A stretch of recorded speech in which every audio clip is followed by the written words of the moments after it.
രാജ്യസഭയിൽ മറുപടി നൽകി കേന്ദ്ര സർക്കാർ. പിന്മാറുകയോ ഒപ്പിടാതിരിക്കുകയോ ചെയ്യുന്ന സംസ്ഥാനങ്ങൾക്ക് PM ശ്രീ പദ്ധതി ആനുകൂല്യങ്ങൾ നഷ്ടമാകും.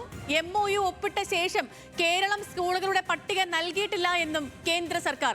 അബ്ദുൽ വഹാബ് MPയുടെ ചോദ്യത്തിനാണ് കേന്ദ്ര സഹമന്ത്രി ജയന്ത് ചൗധരി മറുപടി നൽകിയത്. ശരത് ലാൽ വിവരങ്ങളുമായി ഡൽഹിയിൽ നിന്നും ചേരുന്നു. ശരത് ലാൽ, PM ശ്രീ പദ്ധതിയുമായി മുന്നോട്ട് പോകാനാണ് UDF തീരുമാനം. അതിനെതിരെ പ്രതിഷേധം ശക്തമാണ് പ്രതിപക്ഷ ഭാഗത്ത് നിന്ന്. ഇപ്പോ രാജ്യസഭയിൽ ജയന്ത് ചൗധരി നൽകിയ മറുപടി എങ്ങനെയാണ്?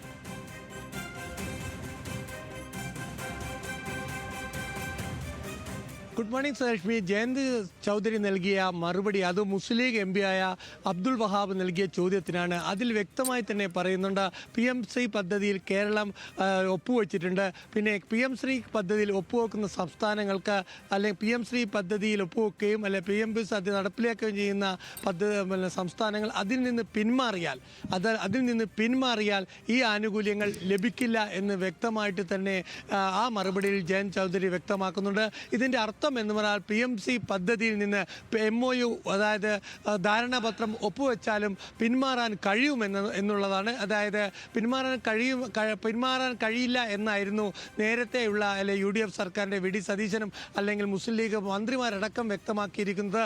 ധാരണാപത്രം ഒപ്പുവെച്ചാൽ LDF സർക്കാർ ധാരണാപത്രം ഒക്ടോബറിൽ 2025 ഒക്ടോബറിൽ 23 ഒപ്പുവെച്ചു. ഈ ഒപ്പുവെച്ച ധാരണാപത്രം പിന്മാറാൻ കഴിയില്ല, ഒരിക്കൽ ഒപ്പുവെച്ചാൽ പിന്മാറാൻ കഴിയില്ല എന്നതായിരുന്നു വളരെ വ്യക്തമായി UDF സർക്കാരും മുസ്ലിം ലീഗും വ്യക്തമാക്കിയിരിക്കുന്നത്. എന്നാൽ മുസ്ലിം ലീഗ് രാജ്യസഭാ അംഗം അബ്ദുൽ വഹാബ് നൽകിയ മറുപടിയിലാണ്, അദ്ദേഹം നൽകിയ ചോദ്യത്തിന് രേഖാമൂലം നൽകിയ മറുപടിയിലാണ് കേന്ദ്ര സർക്കാർ വളരെ വ്യക്തമായിട്ട് ഇക്കാര്യത്തിൽ ഒരു നിലപാട് വ്യക്തമാക്കിയിരിക്കുന്നത്.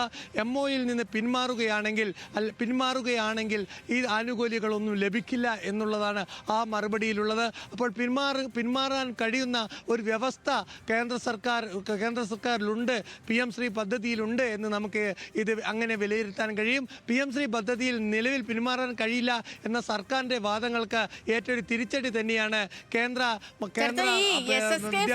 സാങ്കേതികത്വം പറഞ്ഞാണല്ലോ ഈ PM ശ്രീ പദ്ധതിയുമായിട്ട് മുന്നോട്ട് പോകാൻ നേരത്തെ ഇടതുമുന്നണി സർക്കാർ MOUയിൽ ഒപ്പിട്ടതും പിന്നീട് അതിൽ നിന്ന് മാറിയതും ഇപ്പോൾ UDF സർക്കാർ കഴിഞ്ഞ സർക്കാരിന്റെ തലയിൽ ഈ കാര്യങ്ങളൊക്കെ ഇട്ട് മുന്നോട്ട് പോകുന്നതും. അപ്പോൾ ഈ ഫണ്ടിന്റെ കാര്യത്തിൽ എന്തെങ്കിലും ഒരു വ്യക്തത കൂടി വരുത്തുന്നുണ്ടോ കേന്ദ്ര സർക്കാർ?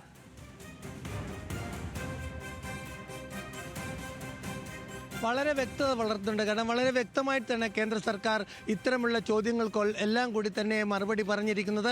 കാരണം അതിൽ വളരെ പ്രധാനപ്പെട്ട 3 കാര്യങ്ങളാണ് പറഞ്ഞിരിക്കുന്നത്. അതായത് PM ശ്രീ പദ്ധതിയിൽ ഒപ്പിട്ടാൽ മാത്രമേ ഇത് നമ്മെ സംബന്ധിച്ചിട്ടുള്ള ധനസഹായം ലഭിക്കുള്ളൂ. 2, PM ശ്രീ പദ്ധതി ദേശീയ വിദ്യാഭ്യാസ അല്ലെങ്കിൽ നയത്തിന് അനുസൃതമായി നടപ്പിലാക്കുന്ന പദ്ധതിയാണ്. 3, PM ശ്രീ പദ്ധതിയിൽ ധാരണാപത്രത്തിൽ പിൻവാങ്ങിയാൽ ഈ പദ്ധതിക്ക് നീക്കിവെച്ച കേന്ദ്ര സഹായം സംസ്ഥാനങ്ങൾക്ക് ലഭിക്കില്ല. ഈ 3 കാര്യങ്ങൾ വളരെ വ്യക്തമായിട്ട് തന്നെ PM ശ്രീ പദ്ധതിയുമായി ബന്ധപ്പെട്ട ചോദ്യത്തിന് ഉത്തരമായി നൽകിയിട്ടുണ്ട് കേന്ദ്രമന്ത്രി രാജ്യസഭയിൽ. മറ്റൊരു പ്രധാനപ്പെട്ട കാര്യം, കേരളത്തിലെ 47 സ്കൂളുകൾക്ക് PM ശ്രീ പദ്ധതിയിലുണ്ട്, ഈ പദ്ധതി ഉൾപ്പെടുത്തിയിട്ടുണ്ട് എന്നാണ് വ്യക്തമാക്കുന്നത്. ഈ 47 സ്കൂളും കേന്ദ്ര സർക്കാരിൻ്റെ നേരിട്ടുള്ള നിയന്ത്രണത്തിലുള്ളതെന്നാണ് സംസ്ഥാന സർക്കാരിൻ്റെ നിലപാട്. നിലവിൽ കേരളത്തിലുള്ള ഒരു സ്കൂളുകളും ഈ PM ശ്രീ പദ്ധതിയുടെ ധനസഹായമല്ല ഇതിൽ കാര്യങ്ങളിലോ മുന്നോട്ട് വന്നിട്ടില്ല. എന്നാൽ ധാരണാപത്രം ഒപ്പിട്ടിട്ട് ഇനി സർക്കാരുകൾ സംസ്ഥാന സർക്കാർ ഏതൊക്കെ സ്കൂളിലെ തിരഞ്ഞെടുത്ത് കേന്ദ്രത്തിന് നൽകിയാൽ മാത്രമേ ധനസഹായം ലഭിക്കുള്ളൂ എന്നും എടുത്തു പറഞ്ഞിട്ടുണ്ട് ഈ കേന്ദ്ര മന്ത്രി രേഖാമൂലം നൽകിയ മറുപടിയിൽ രാജ്യസഭയിൽ. ഏതായാലും ഇതൊരു പുതിയൊരു വിവാദത്തിന് വഴിതിരക്കുകയാണ്. നേരത്തെ അതായത് VD സതീശൻ സർക്കാർ പറഞ്ഞിരുന്നത് PM ശ്രീ പദ്ധതിയിൽ ധാരണാപത്രം ഒപ്പിട്ട് കഴിഞ്ഞാൽ പിന്മാറാൻ കഴിയില്ല എന്നതാണ്.